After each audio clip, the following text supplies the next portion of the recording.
What's going on, guys? So today we're going to be talking about how to get FileZilla for your DayZ server. I'm going to show you guys how to download FileZilla and a couple of the reasons why, if you have a DayZ server, you should have FileZilla. It's going to make your life 20 times easier. And for me, as somebody who has a lot of files in my server, there would be no way that I can do any of my things that I do on my server without FileZilla. So first of all, you're going to head over to the FileZilla website. Now the link for this is going to be in the description of this video. And then you're going to download the FileZilla via the links. Now I already have it downloaded, so I'm not going to do that, but you would click one of these options here and go through the download process of getting this on your computer. And then I like to pin it down here on my taskbar just so that I have easy access to it. Now when you load up FileZilla, you're going to be given this screen here, and it's going to ask you for the host, the username, the password, and the port.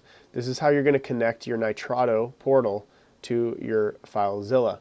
So the way that you do that is first you're going to head over to your Nitrado dashboard, and you're going to click on the server that you want. So in this case, we're going to be doing my Cherno server. And then you're going to go to the dashboard. So you click this dashboard section, and you're going to scroll down here to the credentials part. So these are going to be all the credentials that you need to plug into FileZilla in order to connect to the FTP. And what does FTP actually stand for? It's File Transfer Protocol. So it's basically a third-party way to connect to a private server via the FTP network. So you're going to grab all this information, you're going to go back to your FileZilla, and you're going to plug it in here. Now I'm going to show you what I use it for primarily. I'll click on one of my servers here, and you can see up top it's going to say that it's establishing a connection. So as you can see here, it established a connection to my Cherno server.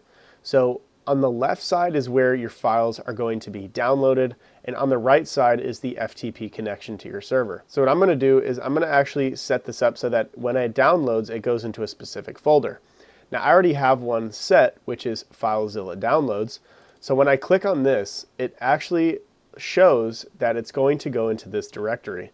Now the main reason why you need something like this, and somebody like me who needs something like this, is because I have so many files in my server that there would be no way for me to recover files out of this server without me using this FTP. So let me show you an example. So if I wanted to go to my custom browser for my JSONs, this is a main thing that I use for my JSONs.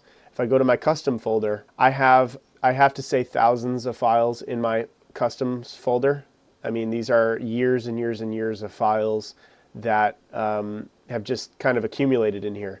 Now the thing is, say I wanted to get one of these files, right, and it shows GMT struct 41, right? Well, GMT struct 41 shows here, right? But say for example it didn't, because it stops here because there's so many files. So what I would do is I would go to my FileZilla, and then I would go to my Chernerus, and I would go to my customs folder, and in here it actually shows every single file that I've ever had in the customs folder throughout the whole entire time I've owned my Chernerus server. So everything in here is all saved JSONs that I can recover if I need to. Now, another great thing that you could use this for is if you go back, you can actually download your whole entire server from your FTP. So if I wanted to go to my files here, and for what I have here, I have my Cherno server files. So these are my backup files just in case if anything gets corrupted or bad. And this is actually where I upload all of my files to do work through my Visual Studios, is I actually have this downloaded from FileZilla, and then I open the file from here. And then this is the most up-to-date file that I just then upload through my Nitrado portal to update the file if I need to. But I have backups just in case something goes wrong. So the way you would do that is you'd go to your FileZilla, and you would go and locate your DayZ offline Chernerus, and you would just hit download. And what that does is it downloads every single file within this directory right in here. So every single file in here, and it puts it all in one big file. And then what you could do is then make your own backup file just like this. So I have my backup file just like this, and I can work on all of my files just like that. And if I ever have a problem, I have backups.